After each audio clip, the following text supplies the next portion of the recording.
Hey, I'm Steven and this is Solving the Money Problem. If you're new, welcome. If you're not, welcome back. So Elon Musk has just finished his very first appearance, and maybe last, on Saturday Night Live. From a marketing point of view, this is absolutely brilliant. Love him or hate him, the very fact that Elon has appeared on SNL is going to bring a whole new audience to Tesla, to SpaceX, and many of his other projects, and also show a side of Elon that many people, especially those headline-reading morons who don't think for themselves, have probably never even considered exists, making him a little bit more of a human and a little bit less of a rich, greedy billionaire. All in all, this is going to be brilliant free advertising and marketing for Tesla, attracting a whole bunch more eyeballs to the company, to their products, and overall, this is going to help Tesla's mission of accelerating the world's transition to sustainable energy. Absolutely brilliant, and I have to say, what other automotive CEO would ever even have the opportunity to host SNL? Exactly. So, with that said, let's get into the video. And by the way, since I know there's a lot of crypto lovers watching and people who like free stuff, it's your lucky day. For a limited time, you can get up to $250 in free crypto bonuses when funding a new account on BlockFi, where you can use cryptocurrency to earn interest, borrow cash, and buy or sell crypto. If you want your free crypto, use the link in the description. It also helps out the channel. And if you'd like up to 2 free stocks, check out the link in the description to WeBull. If you open a new account, you'll get 1 free stock valued up to $250 just for opening an account. And if you fund your account with $100, you'll get a second free stock valued up to $1,600. Unless you don't like free stocks, that is. And if you're in Australia, the UK, or New Zealand, you can get a free stock with stake, also using the link in the description. Let's get back to it. So I'm going to be completely straight with you guys. That was pretty damn fucking cringeworthy. In fact, I cringed throughout almost the entire show.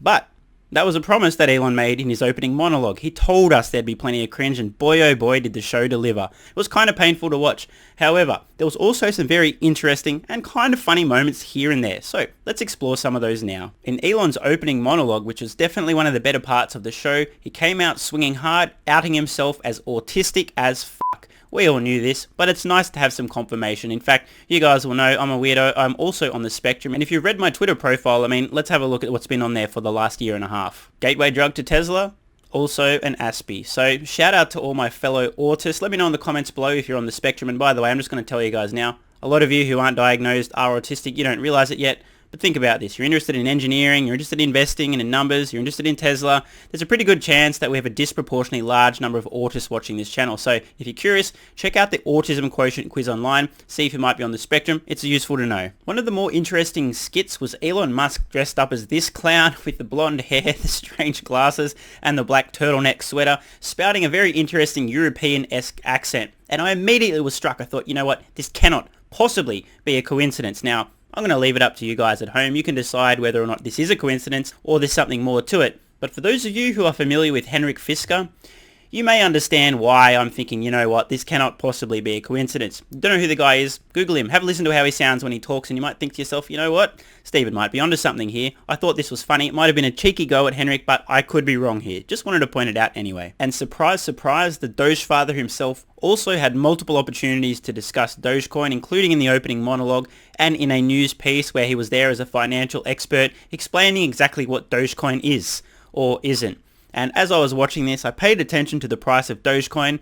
Absolutely shit itself, in fact. I think this might be an Australian expression, but Dogecoin was dying in the arse during this segment. I think a lot of people buying the rumor and selling the SNL news. I'll be very interested to see what happens to Dogecoin in the coming days after this SNL appearance goes a little bit more widespread. There's a little bit more discussion. There's no question that the clowns on CNBC will be discussing this in length. Many others in the mainstream finance media as well. What does it mean? He talked about Dogecoin. Oh my god, Doge to the moon. Is the SEC watching? Rah, rah, rah, rah, rah, rah. The point is, Elon's discussion of Dogecoin and appearance in popular culture is probably going to continue the conversation happening. By the way, let me know in the comments below if any of you folks own Dogecoin. Personally, I don't, but I'm interested in observing how this plays out in the next few days. One of my favorite moments of the entire show was seeing Elon Musk as Wario.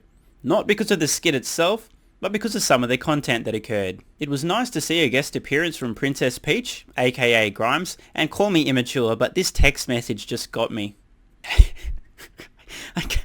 I can't even read it without laughing. Hey Luigi, my faucet's dripping. I need a plumber who can really lay some pipe. And there we have Wario's reaction. Now again, I'm 12 years old at heart, I can't help myself. But I gotta say bravo to whoever wrote that one. Immature, low-hanging fruit, but it was good. I mean, I do have to say, it was kind of funny seeing Elon in a Wario costume. But what was more interesting was the fact that he talked about microdosing psychedelic mushrooms. Now, I'm sure some of you folks right now are like, who cares, bro? Like, whatever, man. It's just an SNL skit. Well, I'm not so sure about that, guys.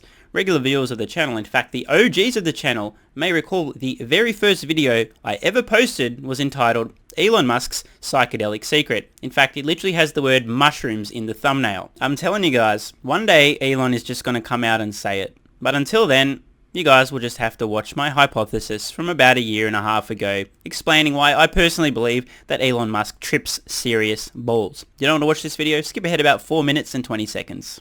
The billionaires I know, almost without exception, use hallucinogens on a regular basis. And it's still tripping me out. I mean, I'm tripping balls here. Next question in the room. You know what could help that? What? Mushrooms. Mushrooms. Don't you think? They're delicious. Yeah, right? Yeah. They're good for you, too. Yeah. All of them. All kinds of them. Hey, I'm Steven and this is Solving the Money Problem. Tesla shares currently comprise more than 3/4 of my stock portfolio. I've also taken psychedelics more times than you've had birthdays. In this video, I'm laying out a few clues as to why I believe Elon Musk is the most disruptive innovator of our time. Being incredibly smart, ambitious, driven, and having a high pain threshold isn't enough to repeatedly do the impossible. There's something else at play. For years, I've had my suspicions that Elon Musk uses psychedelics for creative problem solving. Have absolutely no evidence, just a hunch. With that said, let's look at some of the clues. Maybe you'll draw the same conclusions that I have, perhaps not.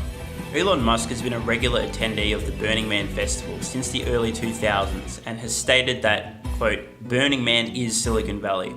If you don't know what happens at Burning Man, well, Google it. The answer may involve letters such as LSD, MDMA, DMT, THC. Solar City has a Burning Man origin story as well. And of course, the Musk Foundation donated $10,000 towards the construction of art at Burning Man Festival. Isn't that interesting? At the time of the infamous 420 tweet, Musk's girlfriend Grimes, a performer, had a guest over, a sociopath named Azalea Banks, who's been known to talk shit and lie about people like it's her job. Even so, let's see what she had to say to her Instagram followers in the wake of the infamous tweet.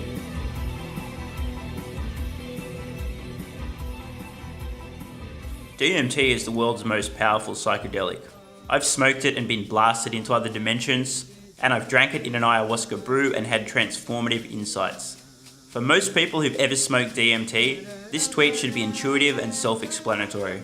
If not, I'll leave it up to your imagination. This article claims to have been written by a person who sold psychedelics to Elon Musk. It may be a complete fabrication, we have no way of knowing. It should not be trusted as accurate or assumed to be true, but it exists. Psychedelic Cowbell Road? What the fuck? And what do we have here?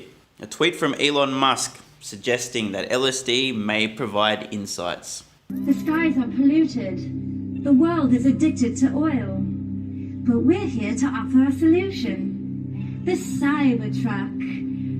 Everyone was warned that it was going to look like it had just driven off a movie set. Wouldn't be for everybody, but like honestly, this is a real product that's coming to market. What the actual fuck? Like, who designs this? I'll tell you who designs this. Somebody who's tripping balls. Once again, I've got absolutely no evidence, but hey, would it really surprise you if some psychedelics were involved in this design? Ultimately, I think that there's only two realistic conclusions that we can draw here. Either Elon Musk does take psychedelics regularly and use them as creative problem-solving tools, and this is one of the reasons why he's able to innovate so effectively and repeatedly and consistently, or his neurochemistry is such that he's basically tripping balls 24/7 anyway. But if that was the case, goodness me, he's incredibly skilled at keeping it together considering he's started and running two multi-billion-dollar companies as we speak and doing pretty well at it too. And finally, probably the highlight of the show was the Mars skit. It was a reasonably funny ending, so I don't want to spoil it for you guys, but it was good to see Elon having a little bit of fun with this as well. And I think the key word for this SNL appearance was fun, not funny.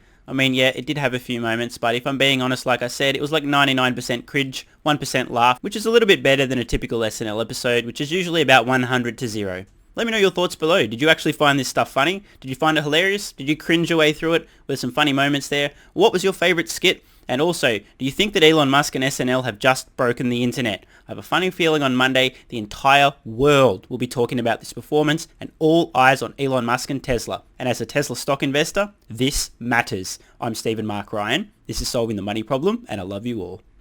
By the way, just to be fair to comedians in general, I'm going to be honest, 99% of so-called comedians on Earth are absolutely not funny in my opinion, so maybe I just hate comedy in general. And don't forget, if you'd like up to $250 in free crypto bonuses with BlockFi, use the link in the description. You can also get 2 free stocks with WeBull and a free stock with Stake, also linked in the description. Thanks so much for watching. Let me know your thoughts in the comments below. And of course, if you have any ideas for future videos, let me know. I read all your comments. P.S. If you're still watching, you're awesome. If you'd like early access, exclusive videos, regular Q&As, our private Discord server and more, consider supporting the channel at patreon.com/solvingthemoneyproblem so I can keep creating content for you guys. There's a link in the description. You can now also become a member of the channel for some exclusive perks. To learn more, click the join button next to subscribe. And don't forget to check out our merch store. Either way, the best form of support is you being here and watching, so thanks again.